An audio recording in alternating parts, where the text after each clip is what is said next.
And this is the tale of the tape. Michael McKinson full of confidence, but not full of a lot of power. 22 wins, only 2 KOs. That's a 9% knockout ratio. Vergil Ortiz Jr., 100% knockout ratio, and he looks to move to 19-0 with 19 KOs tonight. What's your sense right now, Sergio? What are you feeling? I love the confidence. I love the swag in Mikey McKinson. He's going around the ring, doesn't look intimidated, doesn't feel like the moment's too big for him. We're going to see how he reacts in this first round. That's going to tell a lot. Vergil Ortiz doesn't have a lot of experience against guys that fight like Michael McKinson. Brad Solomon is probably the closest comparison you could make, and it took Vergil, what, 4 or 5 rounds to figure Brad Solomon out, and then he eventually got them. Can Michael McKinson give him a little bit more? The over-under, according to Vegas, 8.5 rounds. That's how long they think McKinson can hang in there with Ortiz. Let's see, scheduled for 12. Ortiz Jr. in the black and red, McKinson in the white and black.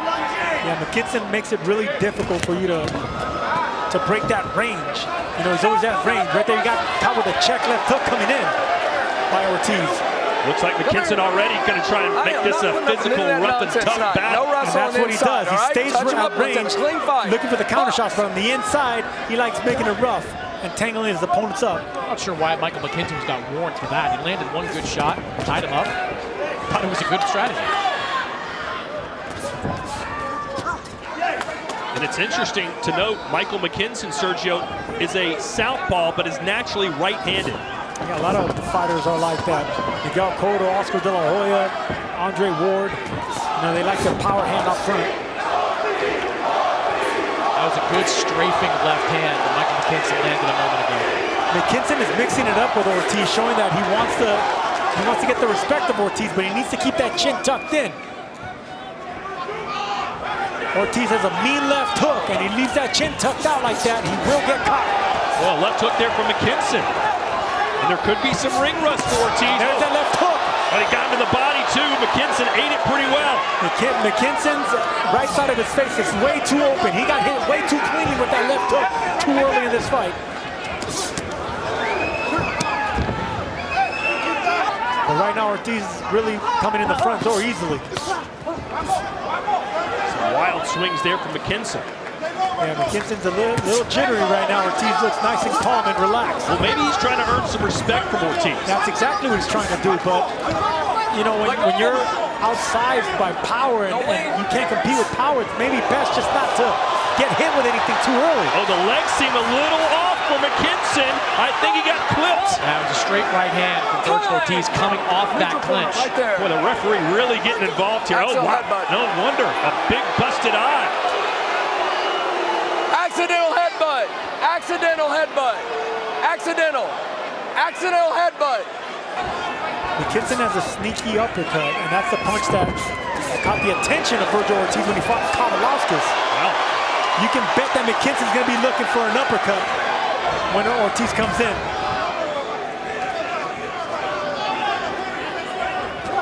So there it is right there. Sneaky 45-degree uppercut. And in addition to being a very big puncher, Vergil Ortiz also underrated defensive fighter. You see that high guard up there. Tough to get a lot of big shots through.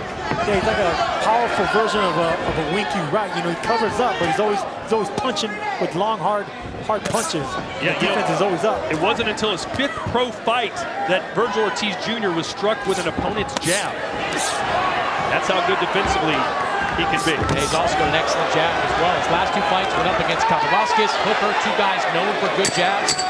Ortiz out-jabbed him and even knocked Kavaliauskas down twice with jabs. Jabs to the body.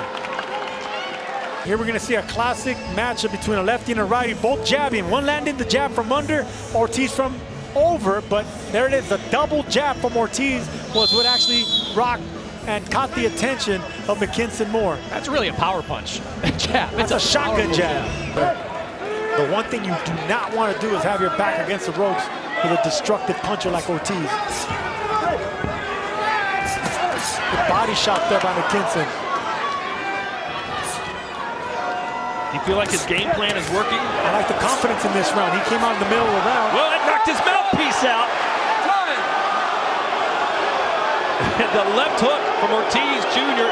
popped the mouthpiece out. Yeah, crowd booing, I tend to agree with them. That was a quick pause by Lawrence Cole, the referee. Usually in a situation like that, even if the mouthpiece is out, you wait for a break in the action. There really wasn't a break in the action. Yeah, but the way that Ortiz punches, you might see a break of the jaw during that break in the action. Ortiz is forcing McKinson to fight. McKinson shouldn't be fighting, he should be boxing.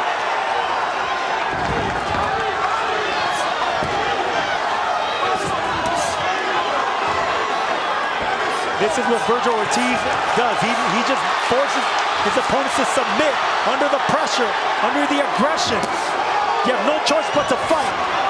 He's starting to heat up, isn't he? A nice ole move there from McKinson. A bullfighting move here in a rodeo town by the Brit.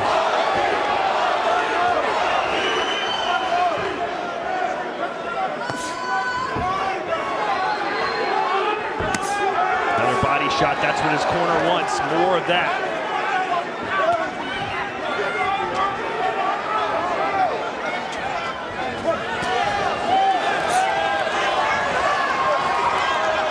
Always coming forward is Vergil.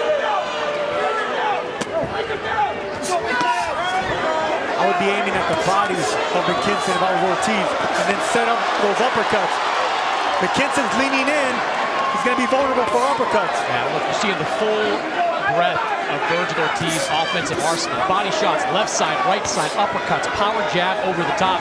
He is the complete package offensively. And right there, you've seen the left and right uppercuts. It's the uppercuts that are going to land. McKinson's dipping down right into the range of the uppercuts.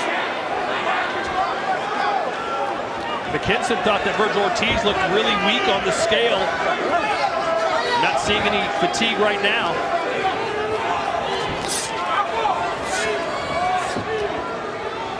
Break! Step back. Thank you.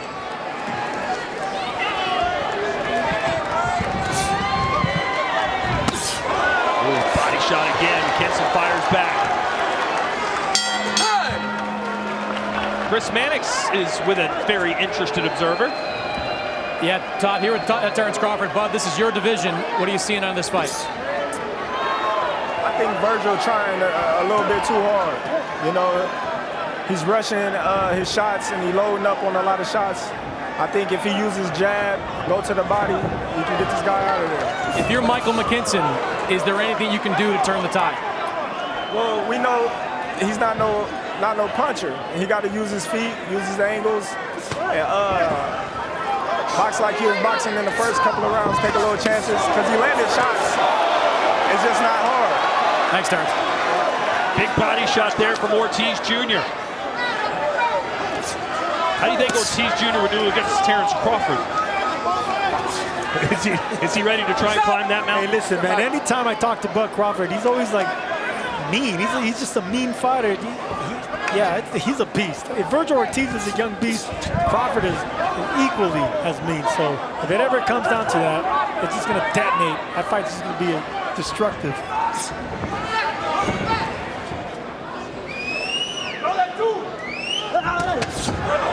Caught him coming in, did Ortiz.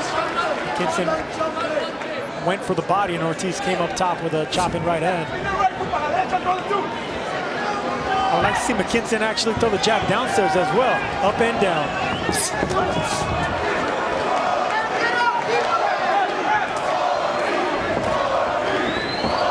that right hand cocked, ready to fire. There it is. Slick move there from McKinson. Yeah, because he's fighting relaxed now. See, this is where McKinson, I noticed in the last 2 or 3 rounds, he's finally fighting relaxed, like he's unfolding his game plan a little bit. Like he got accustomed to the power and the pressure now, and he's doing that now. All he needs to do is throw some jabs in between, make it seem like you're in control. And when he slows down or becomes stationary, that's what happens. He always has to be moving and pivoting. Oh, and a body shot finally does the trick as McKinson's down for the first time as a pro. It was a body shot that hurt him right before that, like 10 seconds before that punch right there. So it was a lingering effect, and he got caught with the same punch. Not much time here for Ortiz Jr. to do the trick. 10 seconds left.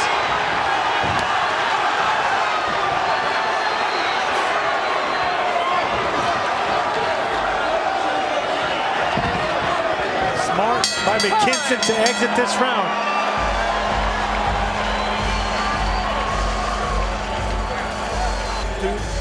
And here's that left hand to the body. He got caught against the ropes with a body shot that hurt him, but right there, clean shot to the side. Didn't look like there was a lot on it either. No, it was a punch before that. And I saw it, it was towards the red corner. It was the same punch, left hook to the body. Second one's the one that put him down. Again, you'll be like everyone else, okay? Let's sort this out now. 4 rounds. Round number 9. Ortiz Jr. has never seen a round number 9.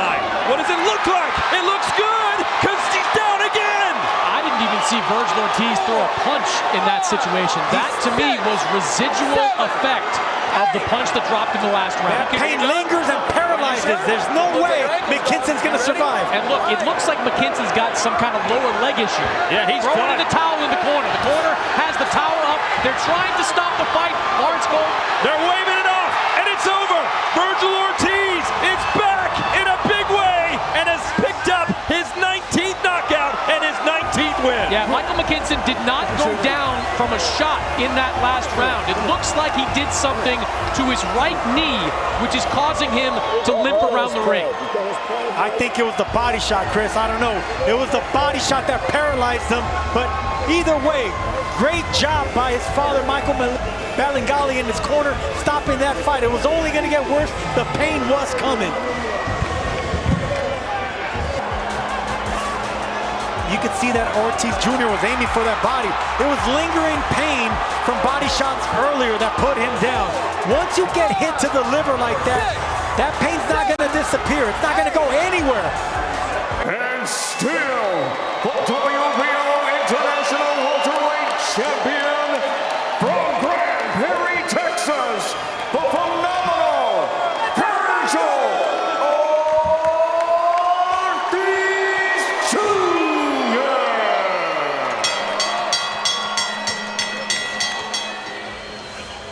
So Ortiz Jr. shines bright again in the Lone Star States, and we'll soon turn our attention to September 17th, Canelo and Triple G Part 3.